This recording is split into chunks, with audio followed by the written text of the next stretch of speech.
Hello la team, alors on se retrouve aujourd'hui pour une nouvelle vidéo sur le boîtier GPS GeoRide 3. Donc pourquoi une nouvelle vidéo? Parce que en octobre 2021, il y a une mise à jour sur le boîtier GPS qui a corrigé énormément des problèmes qu'il y avait lors de la première vidéo. Donc qu'est-ce qu'on a comme mise à jour sur le GeoRide?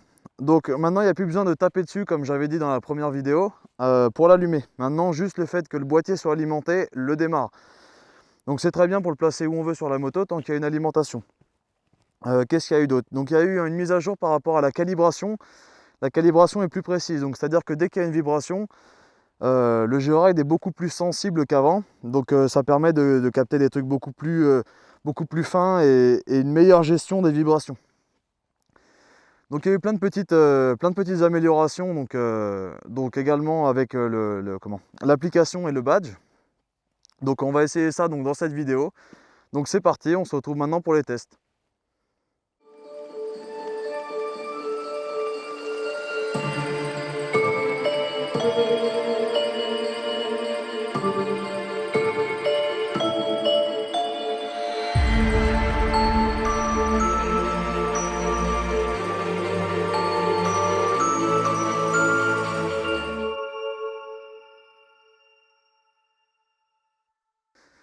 Donc pour le premier test, donc on va déclencher l'alarme manuellement via l'application. Donc c'est parti, on clique sur la petite cloche et on met déclencher. Donc ça sonne instantanément, donc ça marche très bien. Là on peut voir que la moto est verrouillée parce qu'on a un petit cercle rouge sur la moto qui représente le cadenas. Donc ce petit cercle se met une fois que la moto est immobile pendant 30 secondes minimum. Donc lorsqu'on a le badge à proximité et que la moto est verrouillée, si on la relève, le cercle va disparaître parce que la moto va se déverrouiller parce que le badge est à proximité de la moto. Par contre, si la moto est verrouillée donc par le petit cercle rouge et que le badge n'est pas à proximité, la moto va sonner. Donc on va essayer ça, donc on va faire les deux tests. Donc on va faire un test avec le badge et un test sans le badge. Donc pour le premier, donc avec le badge, j'ai le badge dans la main. Donc on va redresser la moto et normalement le cercle rouge va s'enlever, donc la moto va être déverrouillée. Donc c'est parti. Hop, on la secoue un petit peu pour être sûr que c'est bien pris en compte. Donc voilà, donc quasiment instantanément, le verrouillage de la moto s'est enlevé, donc il n'y a aucune chance que la moto sonne malencontreusement. Donc là, on va attendre les 30 secondes que la moto se reverrouille pour la suite du test.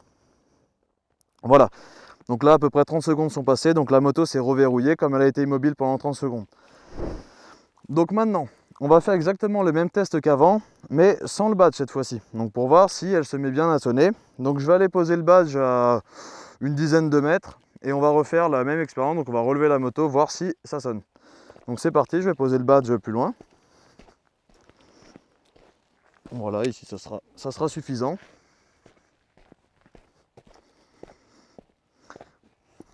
Donc là, je vais relever la moto et j'ai pas le badge. Donc comme si elle était stationnée quelque part et que quelqu'un la manipulait. Donc on vérifie bien, donc elle est bien verrouillée parce que ça fait plus de 30 secondes qu'elle est immobile. Donc c'est parti, on va la relever comme tout à l'heure. On va secouer un petit peu pour être sûr que c'est bien pris en compte. Voilà, donc on a une notification comme quoi elle a subi une vibration alors qu'elle était verrouillée.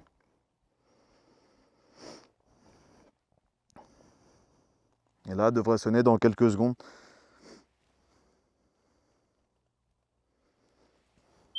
Voilà. Donc là, la moto elle se met à sonner parce qu'elle a été manipulée. Donc voilà, donc là on a une notification comme quoi la sirène s'est déclenchée. Donc là, la moto a sonné parce qu'elle a été manipulée sans le badge. Donc typiquement, quelqu'un, elle est stationnée, quelqu'un qui vient la bouger ou la déplacer pour la charger dans un camion, enfin peu importe. Donc voilà, donc là les deux tests ont été concluants. La sirène a bien sonné quand on a demandé qu'elle sonne en appuyant sur le bouton sur l'application.